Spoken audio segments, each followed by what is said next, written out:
رب العزت نے قرآن مجید کے اندر ارشاد فرمایا یا ایھا الذین آمنوا اذا قمتم الی الصلاۃ فاغسلوا وجوہکم وایدیکم الی المرافق وامسحوا برؤوسکم وارجلکم الی الکعبین، کہ اے ایمان والو جب تم نماز کی تیاری کرو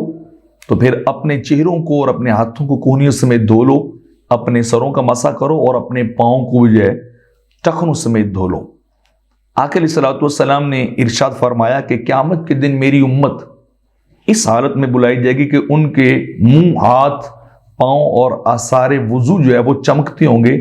تو جس کو زیادہ چمک چاہیے وہ چمک میں اضافے والا کام کرے، یعنی وضو انتہائی تسلی اور ذوق شوق اور مکمل جو ہے استعداد کے ساتھ جو ہے وضو کرنے والا ہو۔ اور اسی طرح آقا علیہ الصلوۃ والسلام نے ارشاد فرمایا کہ جب بندہ مومن وضو کے لیے کلی کرتا ہے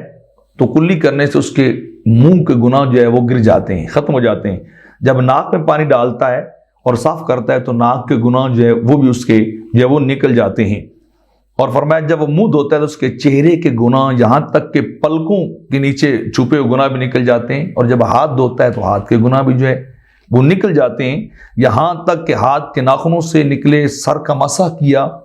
تو سر کے گناہ نکل جاتے ہیں، کانوں سے نکل جاتے ہیں، اور جب پاؤں دھوتا ہے تو پاؤں کی خطائیں یہاں تک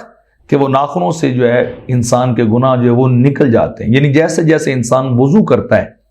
تو اعضائے وضو کے جتنے بھی گناہ ہوتے ہیں وہ سارے کے سارے جو ہے وہ نکل جاتے ہیں۔ جیسے کہ امام اعظم ابو حنیفہ رضی اللہ تعالیٰ عنہ کے بارے میں آتا ہے کہ جب آپ نے مائع مستعمل کے بارے میں فتویٰ دیا کہ اس کو دوبارہ جو استعمال نہیں کرنا چاہیے، تو جہاں اس کو ظاہری طور پہ کہا گیا وہاں روحانی طور پہ بھی آپ نے کہا کہ میں نے گناہوں کو سیاہ سور و خنزیروں کی شکل میں پانی کے ساتھ اپنے اعضاء سے جو ہے وہ نیچے ٹپکتے ہوئے نکلتے ہوئے جو دیکھا ہے۔ تو وضو کے فرائض جو ہیں 4 ہیں جن کے بغیر وضو جو انسان کا نہیں ہوتا۔ ان میں اگر تھوڑی سی کمی بھی رہ جائے فرض کی مقدار تک، اس مقدار کے اندر اگر تھوڑی سی کمی بھی رہ جائے تو تب بھی انسان کا وضو نہیں ہوتا۔ پہلا وضو کے اندر فرض یہ ہے کہ انسان جو ہے وہ اپنا چہرہ جو ہے وہ دھوئے،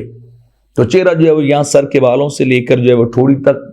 جو ہے اس جسم کا دھونا، اور ایک کان کی لو سے دوسرے کان کی لو تک یہ پورا سرکل جو ہے فیس کا جو فرنٹ ہے اس کا دھونا جو ہے وہ ضروری ہے۔ ہاں اگر بڑے آدمی ہوں جن کی داڑھی ہو تو پھر ان کے لیے کہ وہ پانی یہاں تک تو ظاہر تک اپنا سارا پھیریں اور داڑھی کو جو ہے اس کے اندر جو ہے وہ خلال کرنے، وہ سنت جو ہے وہ تکمیل فرض کے لیے جو کافی ہو جائے گی۔ اور دوسرا فرض جو ہے وہ ہے ہاتھوں کا دھونا، کہ یہاں ناخنوں سے لے کر کونی سے اوپر تک، یہاں سے یہ ہمارا جوائنٹ بنتا ہے، ایلبو جوائنٹ ہے، یہ اس سے نیچے نہیں بلکہ اس سے اوپر تک جو ہے وہ انسان کو دونوں طرف جو ہے وہ دھونا چاہیے۔ پانی جو ہے وہ اچھے طریقے سے بہ جائے، نیچے گرنے لگ جائے، ٹپکنے لگ جائے، اس کا معنی جو ہوتا ہے وہ دھونا اور غسل ہوتا ہے۔ اور تیسرا وضو کے اندر جو ہے وہ جو فرض ہے وہ 1/4 سر کا مسح کرنا، چاہے آپ فرنٹ سے کر لیں، آپ بیک سے گدی سے کر لیں، یا اس رائٹ جانب سے لیفٹ جانب سے، جتنا بھی آپ جو ہے وہ 1/4 حصہ جو ہے اس کو پانی تر کر کے جو ہے وہ آپ ہاتھ پھیر کر جو ہے پانی کو گیلا کر کے آپ ہاتھ پھیر کر جو ہے اس طرح آپ جو ہے وہ کر سکتے ہیں۔ اور چوتھا فرض جو ہے وہ پاؤں کا دھونا ہے، دونوں پاؤں کا ٹخنوں سمیت، ان ٹخنوں کی جو ہڈی ابری ہوتی ہے دونوں جانب پاؤں کی جو جوڑ سا بنتا ہے اس کے اوپر جا کے جو ہے تک جو ہے وہ دھونا چاہیے۔ نیچے تک جو اگر دھوئیں گے تو آپ کا وضو نہیں ہوگا، یا آپ کے جو دھونے والے چہرہ ہے، ہاتھ ہے، پاؤں ہے، ان کے جو فرض مقدار جو میں نے بیان کی ان کے اندر اگر ایک جو ہے بال کے برابر بھی اگر حصہ خشک رہ گیا تو انسان کا وضو نہیں ہوگا، اور جب وضو نہیں ہوگا تو پھر انسان کی نماز بھی جو ہے وہ نہیں ہوگی۔ تو یہ 4 جو ہے وہ فرض ہیں،